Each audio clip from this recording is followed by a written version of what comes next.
تقریباً جب پہلی دفعہ مجھ سے ہوئی تھی میری 11 سال یہ تھی، اور میں بابر نام کا آدمی ہے، اس کے ساتھ میری والدہ نے مجھے سونے پہ مجبور کیا۔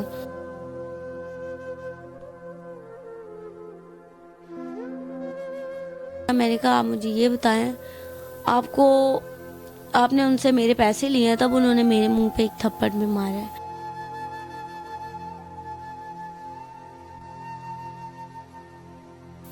السلام علیکم ناظرین، میں ہوں علیشہ خان اور آپ دیکھ رہے ہیں ریئل پوائنٹ۔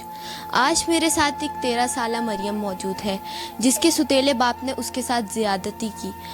یہ تمام معاملہ کیا ہے، آئیے ان سے جانتے ہیں۔ السلام علیکم۔ وعلیکم السلام۔ مریم، آپ کے ساتھ کیا واقعہ ہوا؟ میں جب چھوٹی تھی تو میری ایک اور بہن ہے غلام زینب، ہم بچپن سے اپنے والد صاحب کے پاس رہتے تھے، انہوں نے ہمیں پڑھایا، ان کے پاس ہم رہتے تھے، ہم پڑھتے بھی تھے، قرآن پاک بھی پڑھتے تھے، اسکول بھی، اور ہمیں بچپن سے ایک ماما سے ملنے کی چاہت تھی۔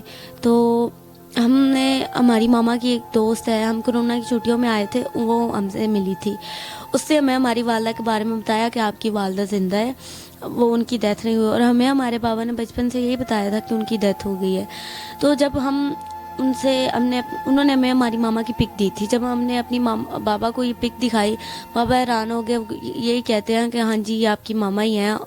تو جب ہم نے کہا کہ یہ آپ کی ماما ہے تو اس پک کو سنبھال کے رکھ لو۔ میرے بابا ایک دن کا یہ واقعہ، اس سے تقریباً اگلا دن گزرا، اس سے اگلے دن میرے بابا کام پہ چلے گئے ہیں اور ہم اس آنٹی کے ساتھ اپنی ماما سے ملنے چلے گئے ہیں۔ میرے بابا جب واپس آئے ہیں تو گھر میں کوئی نہیں تھا، انہوں نے پھر چونگ تھانے میں FIR درج کروائی ہے گم شدگی کی، کہ انہوں نے کسی کا بھی نام نہیں درج کروایا، کسی پہ ان کو شک بھی ہے، ایسا کچھ بھی نہیں ہے۔ تو ہم اپنی والدہ کے پاس چلے گئے، تو جب ہم اپنی والدہ کے پاس گئے تقریباً 3 سے 4 ماہ تک وہ ہمارے ساتھ سیٹ رہے ہیں، اور 3 سے 4 ماہ کے بعد ان کا رویہ ہم سے چینج ہونا سٹارٹ ہوا ہے۔ جب آپ اپنی والدہ کے پاس گئی تھی، آپ کی ایج کیا تھی؟ جب میں اپنی والدہ کے پاس گئی تھی تب میری تقریباً 10.5 سال ایج تھی۔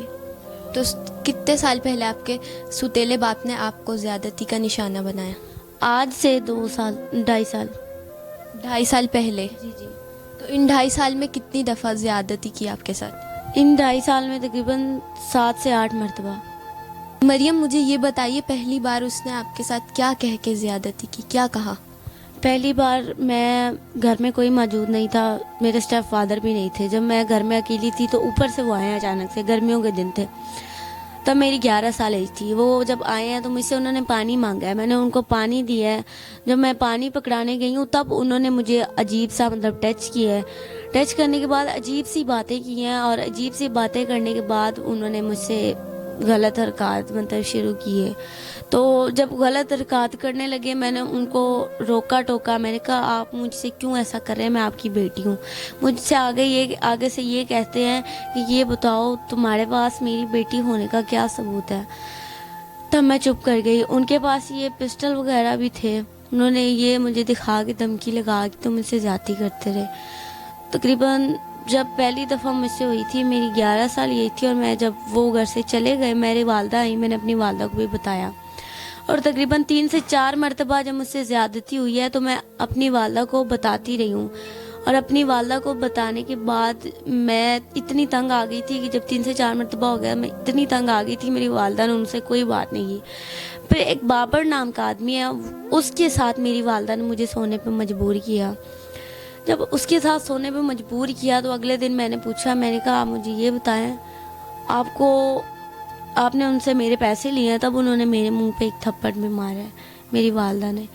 تو اس دن میں نے فرنائل کی گولیاں کھائی، تنگ آ کر فرنائل کی گولیاں کھائیں، اور اس کے بعد مجھے وہ لائف ہاسپٹل میں لے کے گئے، انہوں نے جواب دیا، پھر وہ جناح میں لے کے گئے، ادھر میرے گردے واش ہوئے، 1 ہفتہ میں ایڈمٹ رہی ہوں۔ انہوں نے یہ بات، جب مجھے ڈرپ لگی ہوئی تھی تو میرے والد صاحب نے یہ کہا، انہوں نے کہا کہ تم اگر یہاں پہ کسی ڈاکٹر وغیرہ کو بتانے کی کوشش بھی کرو گی تو مجھے جان سے مار دیں گے۔ اور سوچا کچھ میں نے ایسا ہی تھا کہ میں کسی ڈاکٹر یا نرس وغیرہ کو بتاتی ہوں، لیکن جب انہوں نے مجھے دھمکی لگائی پھر میں نے کسی کو نہیں بتایا۔ جب میں گھر گئی پھر بھی بتایا اپنی والدہ کو کہ انہوں نے مجھے وہاں پہ بھی یہ دھمکی لگائی ہے۔ تو جب لاسٹ دفعہ انہوں نے مجھ سے جنوری میں یہ حرکت کی ہے، تب میں نے دل سے ایک عہد کر لیا تھا کہ اب جو بھی ہوا میں گھر سے ضرور نکلوں گی۔